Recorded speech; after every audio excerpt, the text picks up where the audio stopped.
말씀의 그 이름의 뜻은 누가 여호와와 같은가 라는 것입니다. 잠도 깰 겸 우리 큰 소리로 한번 따라해 주시겠습니까? 누가 여호와와 같은가? 예, 미가는 이 이름에서와 같이 무엇과도 비교할 수 없는 하나님의 용서와 성실하심이 바로 미가서의 주제입니다. 그래서 그의 이름처럼 하나님과 같은 자가 아무도 없다라는 것이 미가서가 우리한테 들려주는 그 메시지, 말씀입니다. 그래서 미가서에게는 1장 2절과 6장 1절과 3장 1절의 내용 보면은 하나님이 들어라, 들을지어다 라고 하면서 세 가지의 말씀을 전해 주십니다. 그 내용들이 점점점 세 가지 내용이 다 다르지만은 공통점이 하나가 있는데 그것은 뭐냐면 남은 자, 모두 부분적으로 남은 자들에 대해서 언급하고 있다는 것입니다. 이 말씀이 다른 얘기가 아니라 바로 우리라는 것을 여러분이 기억하신다면은 오늘 말씀을 들을 때 좀 더 마음의 문을 열고 들을 수 있을 거라 생각되어집니다. 또 한 가지 우리가 미가를 읽을 때 알아둬야 할 점은 하나님께서 미가 선지자를 통해 이스라엘에 대한 심판을 언급하는 그 근거가 시내산에서 주어졌던 그 언약을 어겨서 하나님이 심판했다라는 것과 또 반면에 이들에게 하나님 또 희망의 메시지를 전달해 주시는데 그 희망의 메시지를 전달하는 근거는 이스라엘 조상들과 맺은 하나님의 그 언약, 그 약속, 그 언약이 불변하지 않는다라는 것에 하나님의 희망을 주신다는 것입니다. 이게 어떤 말인지 오늘 말씀 결론에 가보면 다시 한 번 더 그렇구나 라는 것을 우리가 함께 고백하게 될 것이라고 생각합니다. 쉽게 정리하면 이렇습니다. 하나님 같이 용서해 주시는 분이 누구냐? 하나님 같이 신실하게 스스로의 약속을 지키시는 분이 누구냐? 라는 것이 미가서의 전체적으로 흐르는 말씀이다 라는 것입니다. 이러한 것을 꼭 기억해 주시고 오늘 말씀 1절부터 함께 보도록 하겠습니다. 우리 함께 읽겠습니다. 시작. 재앙이로다 나여 나는 여름 과일에 딴 후와 포도를 거둔 후 같아서 먹을 포도송이가 없으며 내 마음에 사모하는 처음 익은 무화과가 없도다. 아멘. 하나님을 상징하는 이 예언자는 6월에 처음 익은 포도송이와 포도나무들 사이에서 자란 처음 익은 그 무화과 나무를 얻으려고 자기가 이제 포도원에 들어간다라고 생각하시면 됩니다. 그 포도원을 딱 들어가려고 딱 갔는데, 근데 이미 어떤 누군가가 파괴자가 이미 그것을 싹 쓸어버렸기 때문에 아무것도 발견하지 못하는 그러한 장면입니다. 여러분이라면 이런 상황에 어떤 마음이 들까요? 내 포도밭에 이제 포도밭에 이제 소출을 거두려고 딱 포도밭에 갔는데 누군가 다 파괴해 버렸어요. 그래서 거둘 게 아무것도 없어요. 그 장면을 보았다면 여러분은 어떨까요? 지금 하나님은 그런 부분이라는 거죠. 지금 내가 이제 첫 열매를 거두려고 딱 갔는데 하나도 없어요. 아무것도 없어요. 이런 상황 가운데 하나님 이제 분노가 일어난 거예요. 나 이제 화났다. 그래서 이제 2절 말씀 함께 보겠습니다. 함께 보자. 시작. 경건한 자가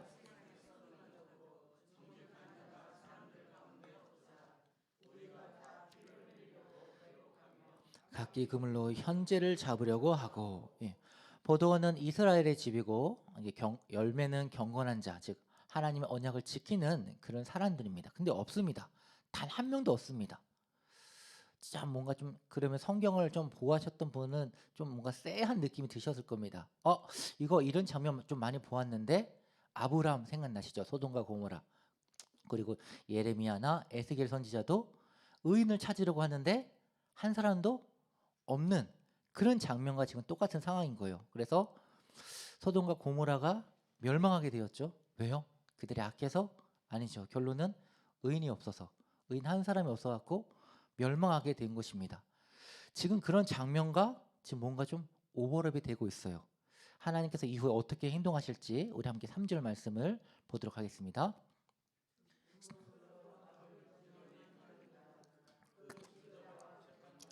뇌물을 구하며 권세자는 자기의 마음을 아멘. 지금 타락한 재판가들이 무고한 이제 희생자들을 마구마구 갈취하고 억압하는 장면을 보여주고 있습니다. 이 매복한다라는 표현을 볼 때 이들이 얼마나 음흉한지 지금 보여주고 있습니다. 또한 이제 그물로 사냥하는 모습을 이제 보여지는데 여기서 그물에 걸리는 사람들은 어떤 사람들일까요? 힘 있고 권세 있고 그런 사람들일까요? 아니죠. 맞아요. 고개를 흔드시는데 맞아요. 약하고 경건하고 하나님 말씀대로 살아가려고 하는 그런 이들이 이 그물에 걸린다는 것입니다.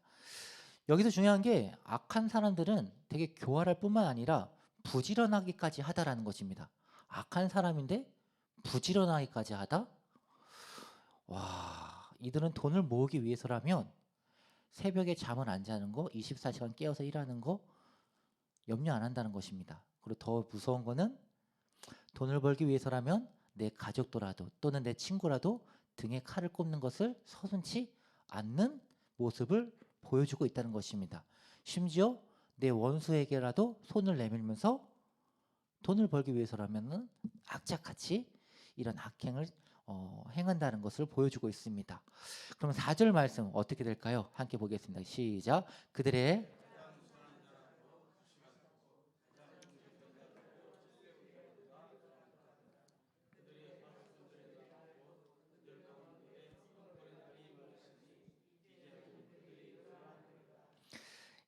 지금 이제 두 개로 4절은 A 파트와 B 파트로 나뉘는데 앞에 부분을 먼저 보면은 악인들이 아무리 착하더라도 얼마나 악한지 이제 반어법으로 얘기를 하고 있는 것이죠.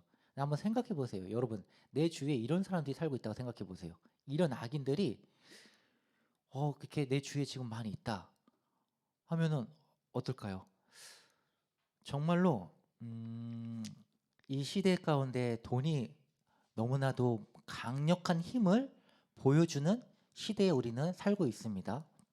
그러니까 이런 시대에 이런 사람들이 과연 우리 주위에 없을까요? 있겠죠. 돈이라면 뉴스에도 나오잖아요. 정말 저 사람이 사람이 맞죠? 라고 하는 부분들 우리는 너무 쉽게 접하고 있다는 것입니다. 그래서 우리가 정말로 지혜롭게 살아야 돼요. 성도라고 해서 남들처럼 호구 잡혀서 하면은 안 돼요. 하나님께 지혜를 구하고 매 순간순간마다 기도하면서 살아야 된다는 것입니다. 잠언서 16장 25절 말씀 보면 어떤 길은 사람이 보기에 바르나 필경 사망의 길이니라 라는 말씀이 있어요. 무슨 얘기냐면 악인들은 멍청하지가 않아요. 그들은 사람의 속성을 너무 잘 알고 그래서 그들은 미끼를 항상 도와요. 탐스러워 보이고 얼마든지 혹할 만한 그런 부분들을 딱 설치해 놔요. 그래서 내가 그냥 미끼만 보고 달려들었다가는 꼼짝없이 내 모든 것을 다 빼앗기고 망하게 된다는 것이죠. 근데 중요한 거는 성도가 이렇게 망하게 되면은 나만 망하는 게 아니라 내 가족들도 내 주위 사람들까지도 심지어는 교회까지도 망하게 하는데 내가 거기에 그렇게 걸림돌이 된다는 것입니다. 그래서 성도는 반드시 지혜로워야 되고 지혜롭기 위해서는 반드시 기도를 해야 된다는 것입니다. 그렇게 하나님께 이게 나한테 좋을 것 같아, 나한테 이게 축복이 될 것 같아 라고 한다고 해서 그냥 무작정 달라붙으면 안 된다는 것이죠. 하나님, 나 이거 주세요, 이거 아니면 안 돼요, 나 이게 필요해요 라고 기도하는 게 아니라 하나님, 이 상황 가운데 하나님의 뜻이 무엇입니까? 제게 지혜를 주시고 성령님 제 마음을 주관하여 주시옵소서라고 우리는 매 순간 하나님께 구해야 된다는 것입니다. 그게 우리가 악인들 가운데에서 그들의 손에서 우리가 그들의 그 독립 가운데 그 악한 계율에서 우리가 걸려들지 않는 그 지혜인 줄 믿습니다. 그럼 여러분 항상 기도하시기 힘쓰시기 바랍니다. 항상 하나님의 뜻을 구하시길 바랍니다.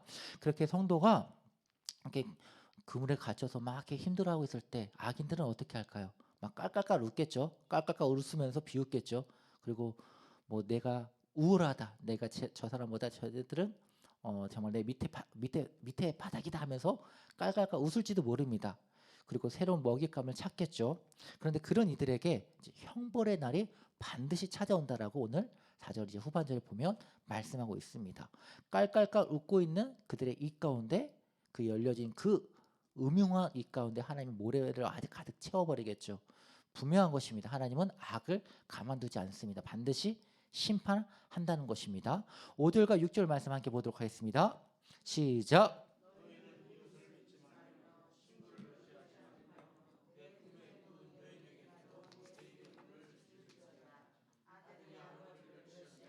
딸이 어머니를 대적하며 며느리가 시어머니를 대적하리니 사람의 원수가 곧 자기의 집안 사람이로다. 아멘. 점점점 세상이 이제 미쳐가는 모습을 지금 보여주고 있습니다. 악인이 판을 치니까 세상이 각박해져 가지고 이웃 가운데 친해져야 되는데 이웃도 믿을 수가 없고, 친구들 가운데도 믿음 가운데 마음을 나눠야 되는데도 믿을 수가 없고, 심지어 함께 가정 살림을 꾸리는 부부조차도 믿을 수가 없는 정말 참담한 생각이죠. 그리고 부모 자식 가운데도 믿을 수가 없게 되는 이런 상황인 거예요. 이런 상황 가운데 어떻게 사시겠습니까? 여러분이라면 이런 상황 가운데 어떻게 사시겠습니까? 실제로 이런 상황이 실제로 있었어요. 실제로 64년도 7월 19일, 1964년도를 말한 게 아니에요. 실제로 64년도 7월 19일, 여러분이 잘 알고 있는 로마의 대화제 때 이런 일들이 일어났어요. 이때 로마의 대화제에 대해 그 배경 가운데 쓰여졌던 게 히브리서거든요. 진짜 참담한 일이 많이 일어났죠. 여기서 다 말씀드리기는 그렇지만은 한 가지 되게 핵심적인 부분만 질문해 보자면 이런 거예요. 로마의 병정이 찾아와요. 그리고 잠시도 주체하면 안 돼요. 즉각적으로 얘기를 해야 돼요. 와가지고 딱 물어보는 거예요. 너 예수님 믿어 안 믿어? 하면은 조금이라도 주체하면 안 돼요. 안 믿어. 나 그 새끼 안 믿어. 그 새끼 뭐야? 그 새끼는 그냥 죽은 선동자일 뿐이야. 라고 말해야 살아요. 그렇지 않으면은 잡혀가서 자기도 죽고 가족들도 다 화형에 태워서 죽어야 되는 그런 참담한 상황인 거예요. 근데 자기만 죽으면은 어떻게 또 신앙으로 감당할 수가 있을 것 같아요. 근데 더 그때 당시 심각한 문제는 뭐냐? 그리스도인들을 잡기 위해서 이미 잡은 그리스도인들한테 이렇게 얘기를 하죠. 앞에 자녀를 데려와 가지고 죽이던가 아니면 불에 태우던가 위협을 하면서 얘기를 해요. 다른 그리스도인들 빨리 불어. 그러니까 여러분은 이제 선택을 해야 돼요. 내가 내 가족을 살리기 위해서 교회 성도들을 배신할지, 아니면 교회 성도를 살리기 위해서 내 가족을 같이 불에 타 죽을지, 어떤 선택을 하시겠습니까? 실제로 참담한 상황이 64년도 7월 19일 날부터 10일 동안 그 이후로도 있었다는 것이죠. 되게 심각한 이건 나중에 히브리서 얘기를 하면은 이런 이제 배경을 좀 깔고 알아야 되는데 실제로 이런 부분이 있다라는 거예요. 악한 사람이 네로 황제라든가 그렇게 악한 사람이 힘을 갖고 휘두르게 되면은 이런 참담한 일들이 일어난다는 것이죠. 주제가 좀 너무 멀리 갈 것 같은데 이것만 기억해 주세요. 악인이 난리치니까 세상이 얼마나 무서워질 수 있다. 라는 것만 오늘 좀 기억해 주시기 바랍니다. 자, 7절 말씀 한번 좀 보도록 하겠습니다. 함께 읽겠습니다. 시작. 오직 나는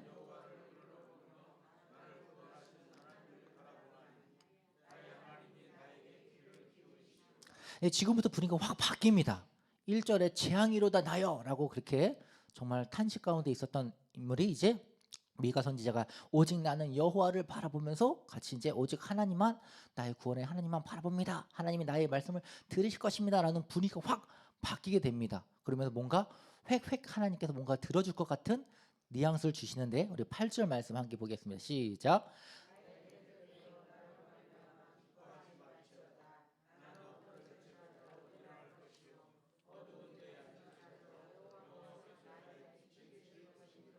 여기서 나의 대적이라는 것은 아마도 니느웨로 보여집니다. 아마 12절에 아수르를 언급한 거에 대해서 봤을 때 이제 니느웨라고 보여지는데, 근데 역사적으로는 이제 니느웨라고 볼 수 있겠지만 더 정확한 것은 이제 하나님의 정의와 공의를 해하려고 하는 모든 존재라고, 그러니까 악한 사람들이라고 보면 되겠습니다. 아무튼 이스라엘의 그 포도를 이스라엘이 이제 포로 가운데, 이들로 인해서 이제 포로 가운데 위치한다라고 보여지는 되는데, 감옥 생활 같은 상황을 기억하면 됩니다. 감옥 가운데 그 음침한 곳에 이제 포로로 갇히게 된 것이죠. 근데 그런 상황 가운데에서 어떤 상황이냐? 하나님께서 빛 가운데로 다시 구원해 주신다라고 하는 이제 미가엘의 희망적인 메시지가 선언이 되는 것입니다. 성도의 믿음이 바로 여기에 있습니다. 요즘 청년들이 정말 힘든 시기를 보내고 있습니다. 그 청년들과 이렇게 상담을 하다 보면 정말 깜깜한 바닷 가운데 혼자 떠 있는 배와 같은 그러한 이제 상황이라고 이제 이렇게 얘기를 하고 합니다. 되게 불투명한 미래 때문에 마음 가운데 되게 많이 갈증과 이게 고민이 있고 염려와 근심이 있다라는 것을 이제 알게 됩니다. 그러니 여러분들 우리 청년들을 위해서 꼭 기도해 주시기 바랍니다. 특별히 오늘 여러분이 또 이제 여러분이 기도를 해주시면 여러분의 그 기도를 통해서 하나님께서 우리 청년들 가운데 어둠이 아니라 그 가운데 바다 가운데 등대의 빛처럼 여러분이 기도가 그러한 길잡이 역할을 해줄 줄 믿습니다. 힘을 줄 줄 믿습니다. 우리 청년들 꼭 기억해 주시고 오늘 함께 기도해 주시기 바랍니다. 우리 9절 말씀도 함께 보겠습니다. 시작. 내가 여호와께 범죄하였으니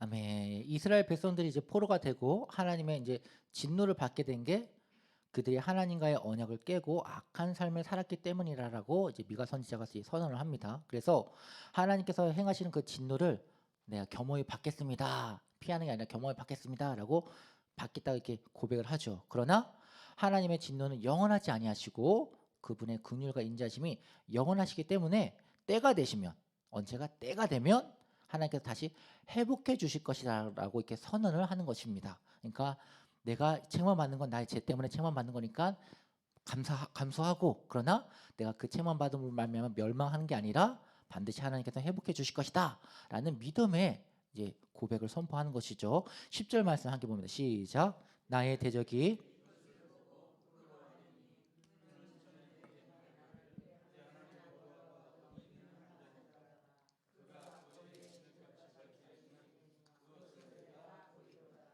아멘. 이제 드디어 상황이 역전됐습니다. 이제 강력한 악으로 하나님을 이제 조롱하고 그의 백성들을 압제했던 이들이 이제는 하나님께서 다시 그들을 이제 치사, 그들이 이제 수치를 당하고 부끄러워하는 이제 그러한 이제 역전이 된 모습인 거죠.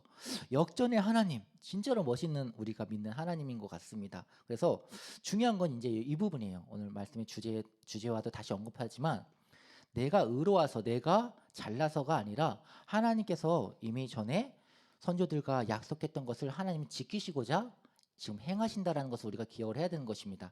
이게 무슨 말이냐면 여러분 삶 가운데 나 잘 되고 있어, 뭔가 좀 잘 되고 있어 하면은 내가 노력한 거에 대한 대가가 얻은 거야 라고 생각하기 쉬운데 아닙니다. 잘 생각해 보십시오. 하나님의 은혜이고 하나님의 도와주신 것이고 하나님의 축복이라는 것을 여러분이 곰곰이 생각해 보시면 여러분이 그것을 인정하게 될 것입니다. 그러니 내가 잘 되고 있을 때 하나님께 영광 돌리시고 하나님 앞에 모든 감사와 찬양을 돌릴 수 있기를 바랍니다. 11절부터 우리 13절까지 말씀 함께 보겠습니다. 시작. 내 생벽을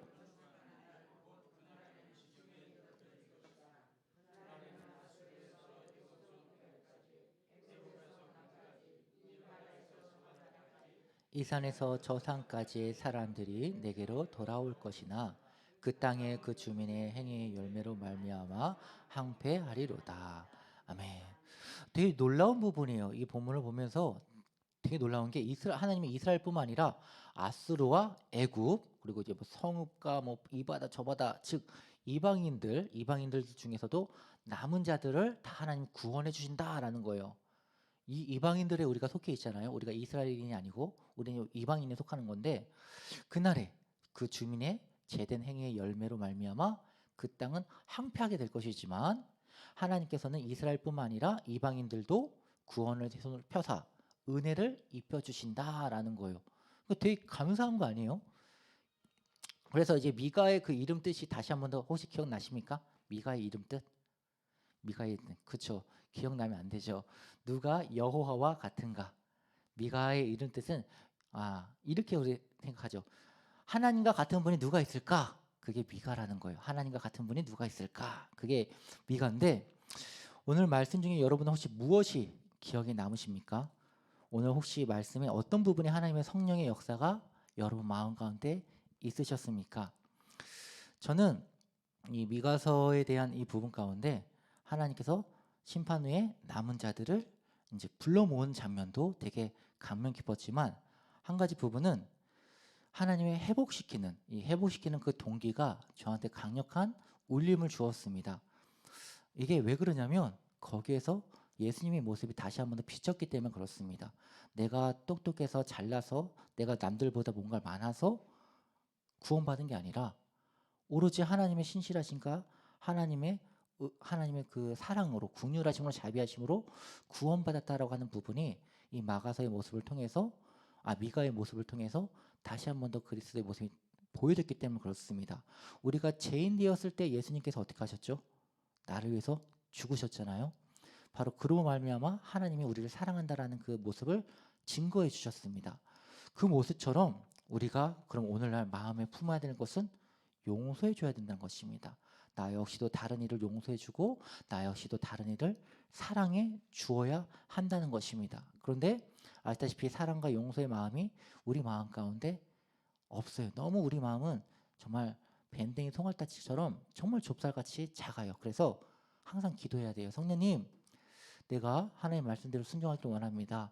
내가 그동안 묶어 있었던 이 부분을, 용서하지 못했던 부분들을 용서할 수 있기를 원합니다. 그래서 이 땅에서 풀기를 원합니다. 그런데 나의 힘으로 안 되니까 성령님 도와주세요. 내가 나의 힘이 아니라 성령님의 감동으로, 예수님의 사랑으로 그 사람을 용서해주고 그래서 하나님 나라를 세워갈 수 있기를 원합니다라고 우리가 꼭 기도해야 할 줄 믿습니다. 그렇지 않고 성령의 도우심이 아니고 나의 힘으로 하게 된다면 결국은 자기의 의에 빠질 뿐입니다.